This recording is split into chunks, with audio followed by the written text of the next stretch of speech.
ክርና መርፌ ለመሆን ክፍል ውስጥ ሲገቡ ነው የምንይዛቸው አይደለ? ክፍል ውስጥ ሲገቡ የ10 ዓመት የ9 የ8 ዓመት ልጆችን ሚስጥር እናሳያቸዋለን እያሉ እንደ እጅ መንሻ እነዛ ልጆች የሚያበላሹ ሊቀ ዲያቆናት አሉ። ጉልበቱን ስንስሙ የነበረው አለቃ ከአንድ ወጠጤ ጋር እንደዚህ ያለ ያረክ ሲገባ ይዘናል። በዚህ ቪዲዮ የእናታችን አይሻ መብት ተሟጋቾች ክርስቲያን ወገኖቻችን ማለትም አይሻ ለምን በ9 ዓመቷ ተዳረች፣ ለምን በ6 ዓመቷ አገባች እያሉ የሚደሰኩሩት ዲያቆናት፣ ዘማሪዎች እና ሰባኪዎች በጀርባ ቤተ ክርስቲያን ውስጥ ምን አይነት ጉድ እንደሚሰሩ በዝርዝር የምናይ ይሆናል። አሰላሙ አለይኩም ወራህመቱላሂ ወበረካቱ። ድና የተከበራችሁት ወንድሞች በያላችሁበት የአላህ ሱብሓነሁ ወተዓላ እዝነትና ችሮታ በእናንተ ላይ ይሁን እያልኩ ዛሬም ከበድ ባለ ቪዲዮ ተመልሰን ተገናኝተናል። ይህ ቪዲዮ ከበድ ያለ ይዘት ስላለው ካጠገባችሁ ህፃናቶች ካሉ ራቅ አድርጓቸው ወይንም በኤርፎን ተጠቀሙ። ለምንድን ነው እንዲህ ያለን ብላችሁ ልታስቡ ትችላላችሁ። ጉዳዩ ቤተ ክርስቲያን ውስጥ ሌላ ታሪክ ተፈጥሯል። ከሴት አልፈው ወንድ ለወንድ ጀምረዋል። አላሁ ሙስተዓኑ ዐለይሂ ተኩላን። ይህንን ስላችሁ በጥላቻ ወይንም ደግሞ ሊሆን ይችላል በሚል ነገር አይደለም፣ በራሳቸው ምስክርነት የማሰማችሁ ይሆናል። ልክ አላህ ሱብሓነሁ ወተዓላ ወሸሂደ ሻሂዱ ሚን አህሊሃ እንዳለው በራሳቸው አፍ የማሰማችሁ ይሆናል። ወሬ ሳላበዛ በቀጥታ ወደ ቪዲዮ እንግባ። ቢስሚላህ ይነብዳ። ምናልባት በሰሚ የምናወራ መስሉ ሊሰማው ይችል ይሆናል። እንደው ሰምተን ከሌኮ ነው የሚባል ነገር ሰምተን እሱን እያወራን ሊመስለው የሚችል ሰው አለ። ከዛ በጣም የራቀ ነገር ነው። ክርና መርፌ ለመሆን ክፍል ውስጥ ሲገቡ ነው የምንይዛቸው አይደለ? ክፍል ውስጥ ሲገቡ፣ ይሄ ማለት በቴክስት በሁሉን ነገር ተከታትለን ክርና መርፌ ለመሆን ተቀጣጥረው ክፍል ውስጥ ሲገቡ ነው የምንይዛቸው። ክርና መርፌ ሊሆኑ ሲገቡ ነው የምንይዛቸው። እንደዚህ ሲል ሰውየው ያው የቤተ ክርስቲያን ሰዎች ናቸው እነዚህ ሁሉም የተሰበሰቡት። እንደዚህ ሲል ወንድና ሴት እንዳይመስላችሁ፣ ማለት ወንድና ሴትም ቀላል ነው እያልኩ አይደለም። ነገር ግን ከዛ የከፋ ነው። ጥሩ መስለው ካባ ለብሰው ፊት ለፊት መጥተው ሰዎችን እንመክራለን የሚሉ ሰዎች ከጀርባ ምን እያደረጉ ነው? ወንድ ለወንድ አላሁ ሙስተዓን የግብረ ሰዶማውያንን ስራ የሎጥ ህዝቦች ሲሰሩት የነበሩትን ስራ እኛ የእምነት አባቶች ነን፣ ሃይማኖትን እናስተምራለን፣ ትክክለኛዋ እምነት የኛ እምነት ናት ብለው የሚሞግቱ ሰዎች ጀርባ ላይ ይህንን ተግባር ሲፈጽሙ ምን ያህል ይዘገነናል። እንቀጥል። በዚህ መጠን ነው የተያዙት። ይሄ ማለት ሊቀ ዲያቆን ይዘናል፣ ክርና መርፌ ሊሆን ሲገባ ማለት ነው። ይሄ ማለት አንተ እንግዲህ ባለማዊው አንድ ሰው ከአንድ ሰው ጋር ወደ በግብር ለመገናኘት ወደ አንድ ክፍል የሚገባው ረጅም ሂደቶች አሉት።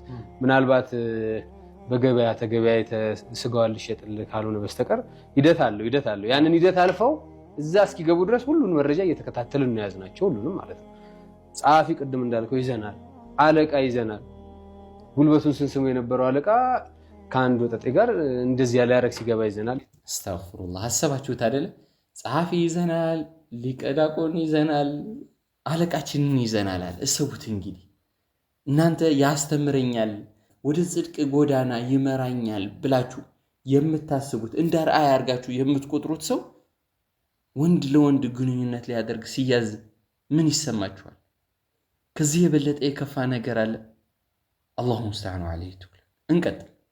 ጸሐፊ ይዘናል፣ ሊቀ ዲያቆን ይዘናል፣ ቁጥጥር ይዘናል፣ ዘማሪ ይዘናል፣ ሰባኪ ይዘናል። አሁን ዛሬ ከብዙዎቹ ጋር ተማምነን ይደናል። አንዳንዶቹም የኛ ትልቁ ነገር ምንድነው? ዲያቆን ከሆነ ይሄን መረጃ ከያዝን በኋላ ድጋሚ ገብቶ እንዳይቀድስ ልብሰ ተክህኖ ለብሶ እንዳይታይ። ለምን የሚለብሱት ልብሰ ተክህኖ የሚቀድሱት ቅዳሴ የሚፈልገው ማሟላት ያለበት ነገር አለ። ድንግልናህን መጠበቅ አለበት።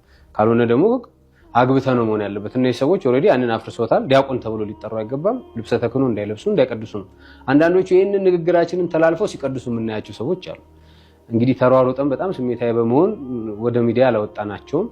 ለነሱ የበዛውም ማስጠንቀቂያ እንዲሆን። የሚገርመው ደግሞ የሚናገሩትን የማይኖሩ ሰዎች መሆናቸው ነው። ምንድነው እሱ? እንደምናውቀው ሌት ተቀን ሁሌ ውይይትን ወያይ ክርክር እንከራከር ብለው ክርስቲያኖች ወጥተው ሚዲያ ላይ ከማይቀር ነጥባቸው አንዱ ምንድነው? የአይሻ ጉዳይ ነው ረዲየላሁ ዐንሃ። አይሻ በ9 ዓመቷ ነው ነብያችን የተገናኟት። በ6 ዓመቷ ነው ያገባችው። እድሜዋ በልጅ እድሜዋ ጨቅላ ገቡ እያሉ የሚጮሁ አዛኝ ቅቤ አንጓቾች በጀርባ ህፃናቶች ላይ ሳይቀር ነው የግብረ ሰዶማውያን ስራ የሚሰሩባቸው። ያው ማስረጃው አዳምጥ። የእውነት እጅግ የሚያስለቅስ የሚያሳዝን ነገር አለ። አቢሶ ወደኛ ቤት አካባቢ ደግሞ ስንመጣ የ10 ዓመት የ9 የ8 ዓመት ልጆችን ሚስጥር እናሳያቸዋለን እያሉ እንደ እጅ መንሻ እነዛን ልጆች የሚያበላሹ ሊቀ ዲያቆናት አሉ። ሰማችሁ አይደል? እኔ አይደለሁም ያልኩት፣ ራሳቸው እሰቡት። እንግዲህ እነሱ ስለኛ አይሻ ይቆረቆራሉ፣ ሚዲያ ላይ መጥተው ተቆርቋሪ ሆነው፣ ከጀርባ ግን ሊማሩ የመጡ ህፃናቶችን ሚስጥር እናሳያችሁ ኑ ብለው ወደ ውስጥ አስገብተው የሎጥ ህዝብ የሰሩትን ስራ እነሱ ላይ ይፈጽሙባቸዋል። ከዚህ በላይ ውርደት፣ ከዚህ በላይ የገማ ነገር አለ? ንገሩኝ። የምታዳምጡ ክርስቲያኖች ትኖራላችሁ። ቪዲዮን ሪፖርት ለማድረግ ምናምን ከመሮጣችሁ በፊት መጀመሪያ ራሳችሁን ጠይቁ። መሪዎቻችን፣ አለቃዎቻችን ምን አይነቶች ናቸው ብላችሁ ጠይቁ። ይሄ ትንሹ ነው። አረቦች ምን ይላሉ? ማ ኸፊየ አዕዘም፣ የተደበቀው ይብሳል ይላሉ። ይሄማ ተራ ወንጀል ነው። ጭራሽ ስለ አምላክ የተለያዩ ነገር ቀጥፈው ነው የሚያጠጧቸው። መጽሐፍ ቅዱስን ሲፈልጉ ይበርዙታል፣ ሲፈልጉ ይደልዙታል፣ ሲፈልጉ ተሰባስበው ይቀይሩታል። እነዚህ ሰዎቻችሁ ናቸው። ከጀርባ ደግሞ ይህንን ቆሻሻ የወረደ ተግባርን የሚተገብሩት። በዚህ ሰበብ ደግሞ ትምህርት ቤት እንደተዘጋም ደግሞ ስሰማ በጣም አስደነገጠኝ። ምን ያህል ከባድ ደረጃ እንደደረሰ ማለት ነው። አዳምጡት እስኪ። አንድ ሙሉ አብነት ትምህርት ቤት አንድ ከውጭ በመጣ ፈረንጅ የአብነት አስተማሪው ነው በዚህ ግብር ይገናኘውና ያ አስተማሪው ደግሞ ተማሪዎቹ በሙሉ በኩሉ አብነት ትምህርት ቤት ተዘግቷል።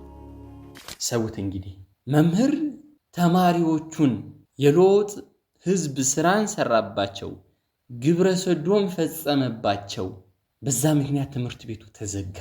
ከዚህ በላይ የሚቀፍ ነገር አለ? በህፃናቶች ምንም በማያውቁ ህፃናቶች ላይ ይህንን ተግባር መፈጸም ከተራ ዱርዬ ቢሆኑ እኮ ቀለል ይል ነበር።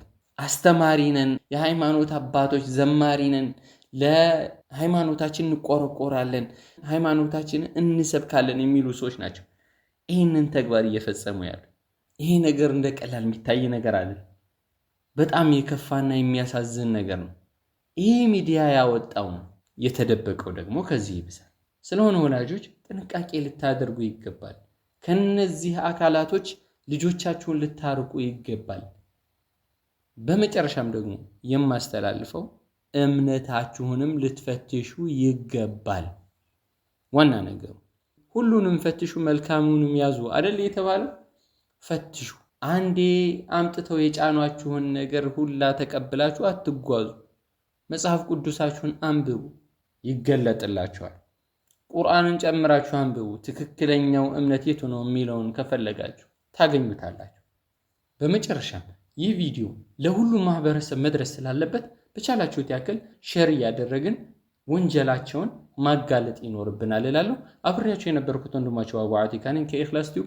በቀጣይ ቪዲዮ ተመልሰን እስክንገናኝ ድረስ አሰላሙ አለይኩም ወራህመቱላሂ ወበረካቱ።